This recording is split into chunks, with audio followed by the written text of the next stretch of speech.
dari saya pribadi pun ketika nggak melakukan sesuatu, nggak bikin film, kayak ada rasa kangen. Wah, aku kangen banget ya, pengen bikin film gitu. Terus juga kayak teman-teman yang lain pun memang butuh untuk ayo kita berbuat lah, kita melakukan sesuatu, apa nih yang harus kita lakukan, khususnya untuk Banten, untuk perfilman Banten, karena eh, kami melakukan rekrutmen, kemudian juga kami melakukan kegiatan-kegiatan lain, pasti juga itu akan berdampak kalau kita semua nggak terus konsisten gitu. Jadi masa cuma sampai sini karena kita membangun berdarah-darah dari awal gitu kan, untuk mendapatkan banyak fasilitas peralatan, kita ikut festival, hasil dari festival kita beli kamera gitu. Dari perjuangan yang kecil sampai kita punya studio, itu bikin kita teringat kayak masa harus berhenti sampai sini sih gitu kan. Itu sih yang bikin kita semangat untuk terus maju, untuk terus konsisten gitu kan. Karena kita pikir ya kalau bukan kita ya siapa ya gitu kan yang harus apa sih mengembangkan film yang ada di Banten gitu sih.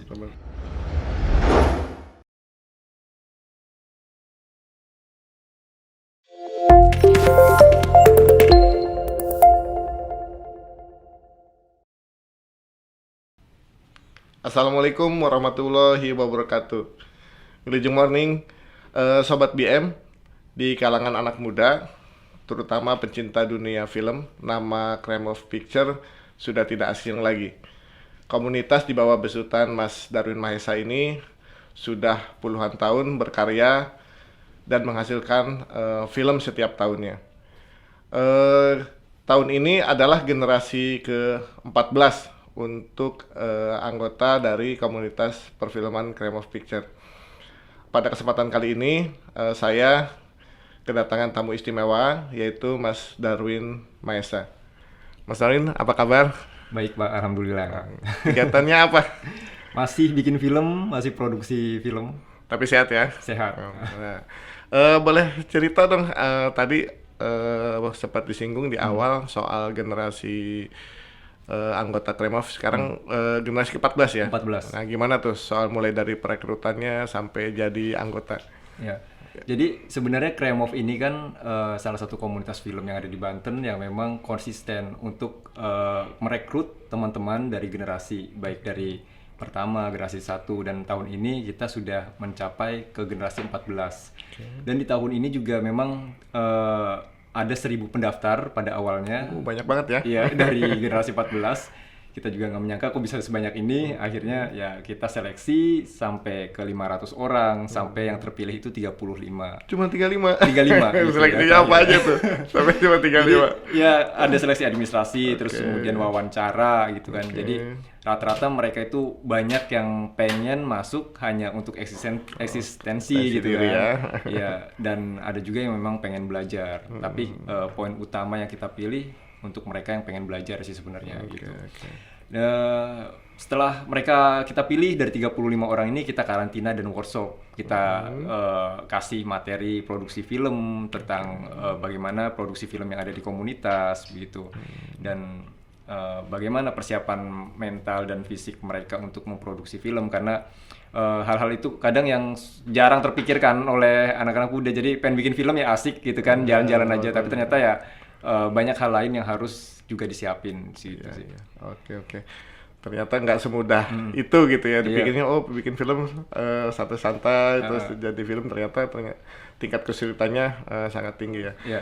Mas, untuk generasi yang sekarang, ngerasain nggak sih perbedaannya mulai dari generasi 1, 2, 3 sampai sekarang 14 kan mungkin udah milenial banget nih yang 14 gitu ya. Kira-kira bedanya terasa nggak apa gitu, terus kemudian cara menghandlingnya perlu treatment khusus atau masih sama dari yang pertama? Ya, sebenarnya sih saya ngerasain kalau generasi 14 itu agak cukup berbeda dari generasi sebelumnya gitu. Karena banyak dari mereka yang punya latar belakang pendidikan di film, kayak kuliahnya di jurusan film, broadcasting. Jadi ketika kita memulai untuk melakukan produksi di komunitas, mereka itu memilih untuk mengikuti teori-teori yang diajarkan di sekolah gitu. Padahal kalau kita bicara tentang sekolah film, mereka menyiapkan untuk industri gitu. Jadi ketika di komunitas tentu berbeda dengan industri. Sistem kerja di komunitas itu lebih fleksibel, lebih praktis gitu. Apa yang kita akan lakuin ya udah kita lakuin, kita jalan ya jalan gitu. Kalau di industri kan kita harus berbicara tentang budget, harus berbicara tentang alat yang lengkap begitu. Dan itu sebenarnya yang harus diimbangi gitu sama generasi sekarang gitu. Makanya ketika mereka mulai produksi, mereka menerapkan sistem itu ya kita semua kaget gitu. Karena di komunitas kan latar belakangnya pada berbeda. Sedangkan di generasi 14 ini latar belakangnya banyak yang film. Ketika mereka mau campur ke produksi ya agak sulit gitulah. Harus mulai adaptasi lagi gitu dengan komunitas. Lebih diajarin soal realitas sebenarnya. Iya. Kalau semuanya pengen idealisme aja, boleh-boleh aja, tapi kan budgetnya juga besar gitu. Kalau komunitas kan gimana caranya hasil akhirnya bisa sama tapi dengan cara yang berbeda ya.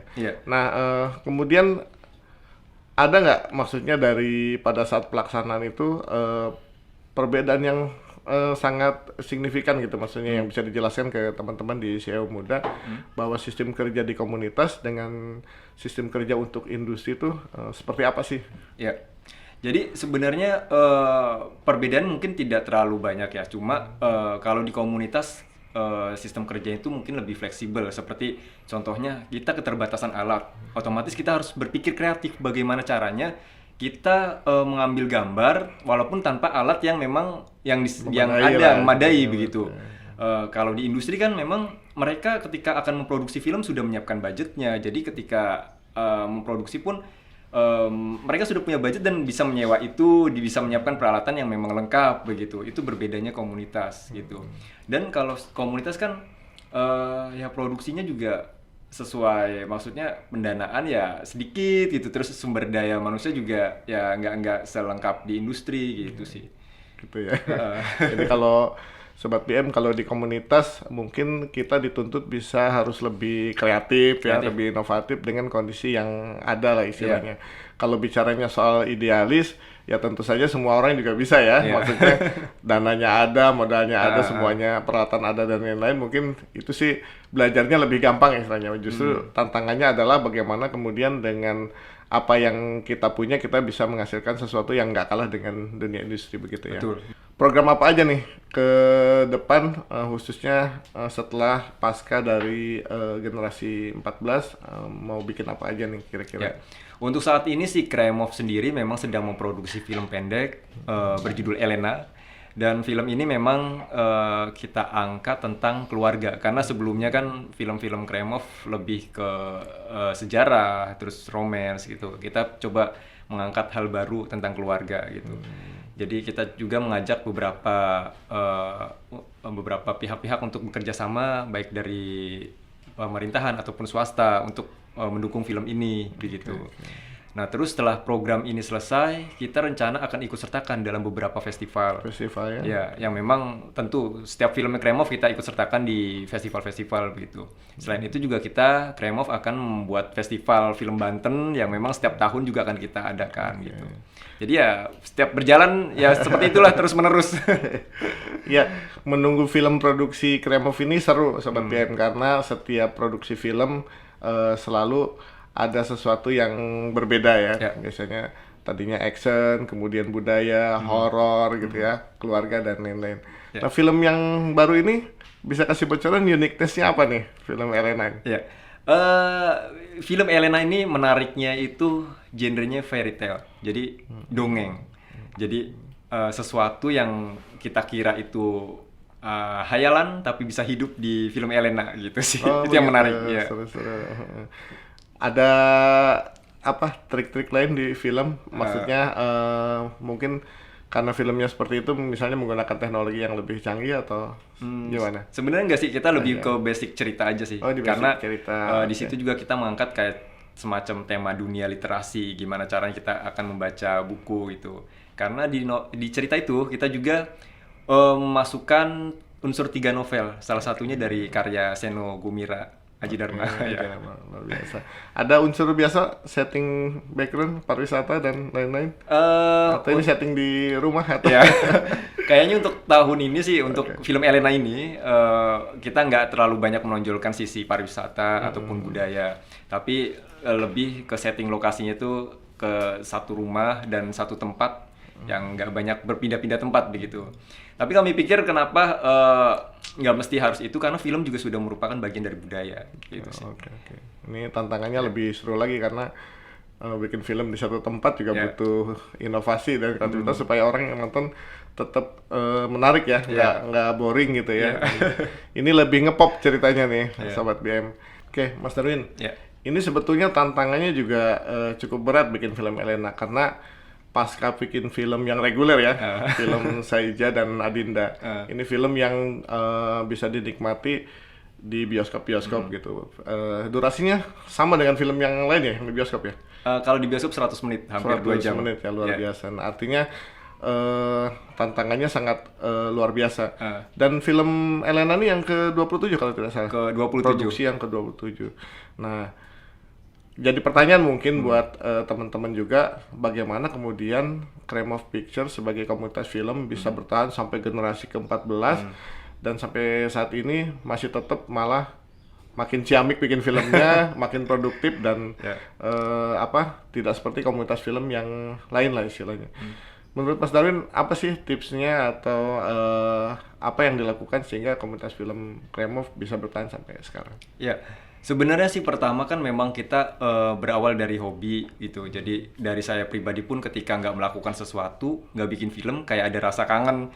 Wah, aku kangen banget ya pengen bikin film gitu. Terus juga kayak teman-teman yang lain pun memang butuh untuk ayo kita berbuat lah, kita melakukan sesuatu, apa nih yang harus kita lakukan khususnya untuk Banten, untuk perfilman Banten, karena kami melakukan rekrutmen, kemudian juga kami melakukan kegiatan-kegiatan lain, pasti juga itu akan berdampak kalau kita semua nggak terus konsisten gitu.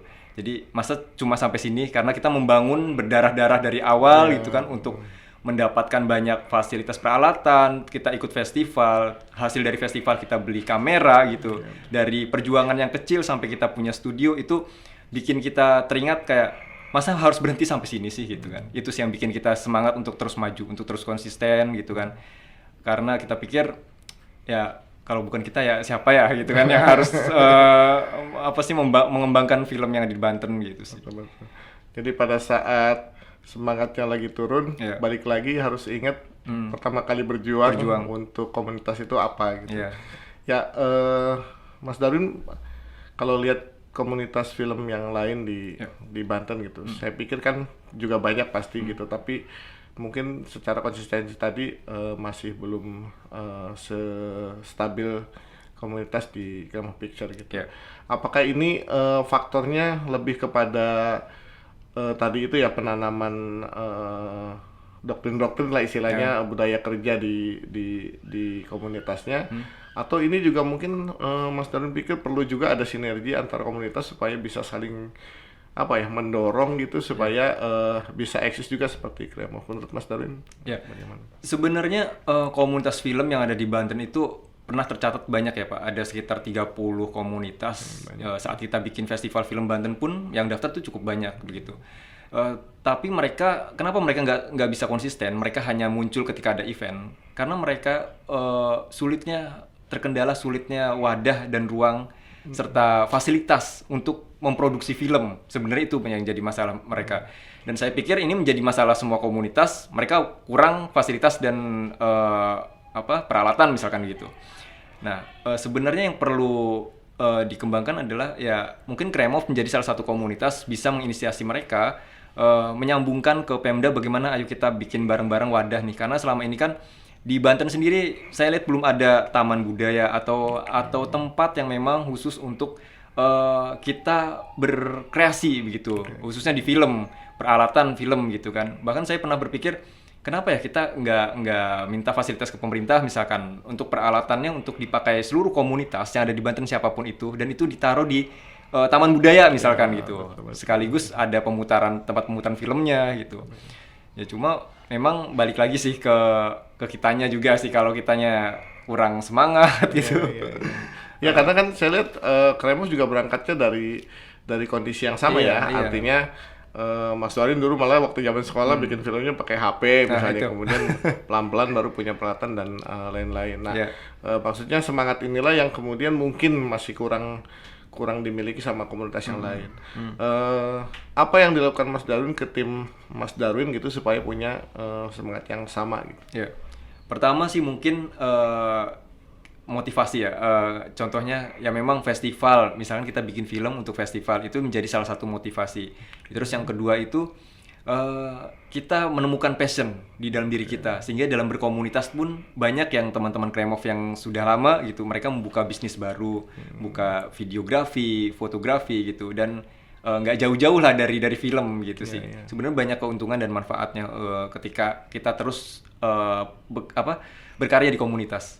Ya artinya paling penting harus punya visi ya. Harus Jadi mereka yang gabung di komunitas itu tahu tujuannya apa. Kalau Kremov kan sudah jelas tuh tiap tahun ada produksi film misalnya, terus kemudian film itu akan ikut festival dan lain-lain. Kemudian dengan tadi usaha di bidang yang nggak jauh-jauh dari perfilman juga itu juga mungkin salah satu untuk meyakinkan anggota bahwa sebetulnya di dunia perfilman juga bisa hidup loh gitu ya, dan lain-lain seperti itu. Ya mudah-mudahan ini juga bisa menjadi energi buat teman-teman di komunitas yang lain nih. Saya mau pindah nih Mas Darwin. Siap. Ke Mas Darwinnya. Mas Darwin S2 ya sekarang ya? S2, alhamdulillah. Sebentar lagi ya? Sebentar lagi lulus. Amin, amin. Ambil jurusan apa? Jurusan produksi film. Produksi film. Ini salah satu juga bentuk bentuk tanggung jawab Mas Darwin bahwa memang bagaimanapun juga kualitas sumber daya manusia harus mumpuni di bidangnya gitu ya, mengasah gitu. Iya, harus. Dulu kepikiran ngambil S2 kenapa? Jadi sebenarnya awalnya saya pengen masuk S1 juga ke film gitu. Cuma karena memang terkendala banyak hal, termasuk kayak biaya dan lain-lain yang nggak memungkinkan, akhirnya ya udah saya kuliah di Untirta di ekonomi gitu. Ternyata nggak lama dari situ ada keajaiban. Saya ikut program beasiswa ke New Zealand untuk short course dan itu diterima 2016 di Auckland University. Dan itu ya sedikit ilmu dapat gitu kan. Terus yang kedua ternyata saya sering banget gitu dipercaya untuk ngisi materi di sekolah, kemudian materi di kampus gitu. Dari situ saya merasa terbebani. Wah, background saya secara akademis bukan di film, tapi kadang saya dipercaya sehingga saya itu punya beban moral yang saya harus punya nih akademisnya gitu. Karena pengalaman aja mungkin ya nggak cukup gitu. Akhirnya dari situ saya memutuskan untuk saya harus lanjut S2 gitu, karena saya harus sekolah lagi di IKJ tentang film, karena bagaimanapun saya harus tahu gitu bagaimana secara teorinya, bagaimana secara pemikiran-pemikiran dari mereka begitu sih. Ya, itu yang membuat kemudian salah satu faktor film-film produksi Kremov juga makin baik ya, karena memang secara teknologi, secara ilmu, secara SDM juga terus diasah ya. Saya pikir ini juga penting untuk teman-teman di komunitas lain bahwa bagaimanapun juga membuat kondisi kita menjadi lebih baik itu juga penting ya. Kemudian kapan selesainya nih? Diperkirakan beberapa bulan lagi selesai. Lagi bikin ini ya? Lagi bikin apa namanya? Kalau itu kan tesis nih kalau. Tesis. Oh sama ya? Sama tesis, cuma lebih ke produksi film sih. Lebih ke produksi film. Rencananya setelah S2 selesai, mau fokus di bidang perfilman atau mungkin mau coba di bidang lain? Kayaknya kalau coba di bidang lain saya nggak pernah kepikiran. Saya pengen tetap konsisten ke film, apapun yang terjadi saya pengen lebih memilih film. Mas Darwin yakin kalau jalan di perfilman juga bisa jadi, ya katakanlah bisa jadi mata pencarian yang cukup lah gitu buat. Loh, kenapa enggak? Saya yakin film jadi salah satu jalan untuk ya mulai kehidupan gitu, karena sekarang itu di era sekarang kita nggak jauh dari teknologi gitu. Kita sudah sangat dekat, bahkan film sekarang menjadi hal yang penting juga untuk dijadikan sebagai sumber penghasilan mungkin. Oke. Kita bicara pemerintah nih. Bicara pemerintah. Saya sedikit banyak tahu perjalanan Kremov gitu. Bagaimana kemudian Kremov juga tertatih-tatih memperjuangkan komunitasnya, kemudian memproduksi film-film tanpa bantuan pemerintah lah katakanlah seperti itu. Kemudian Kremos juga dapat bantuan yang akhirnya harus terpaksa menyeberang. Akhirnya menyeberang tuh misalnya ke kementerian dan lain-lain gitu. Sehingga pada ada acara misalnya seperti Festival Film Banten dan lain-lain, justru tuan rumah, maaf ini ya, dalam tanda kutip menjadi undangan malah gitu, bukannya menjadi tuan rumah gitu. Sesulit apa sih sebenarnya Mas Darwin minta bantuan pemerintah daerah dengan waktu Mas Darwin minta bantuan ke pemerintah pusat gitu, maksudnya ke kementerian, kok malah dapat yang di pusatnya dibandingin di pemerintah daerahnya gitu. Ya, jika bicara pemerintah, sebenarnya Kremos sudah lama banget ngirim proposal dari tahun 2010 sampai 2013 itu sering ya terlewatkan begitu saja, dipandang sebelah mata gitu. Ternyata kita harus membuktikan bahwa tanpa pemerintah juga kita bisa berkarya gitu, bisa bikin film. Ternyata dari berkarya itu kita ikut serta festival dan membawa nama Banten, ya pemerintah sendiri yang wah kok bisa gitu kan membawa nama Banten, dan mereka sendiri yang mengejar-ngejar kita dan butuh gitu.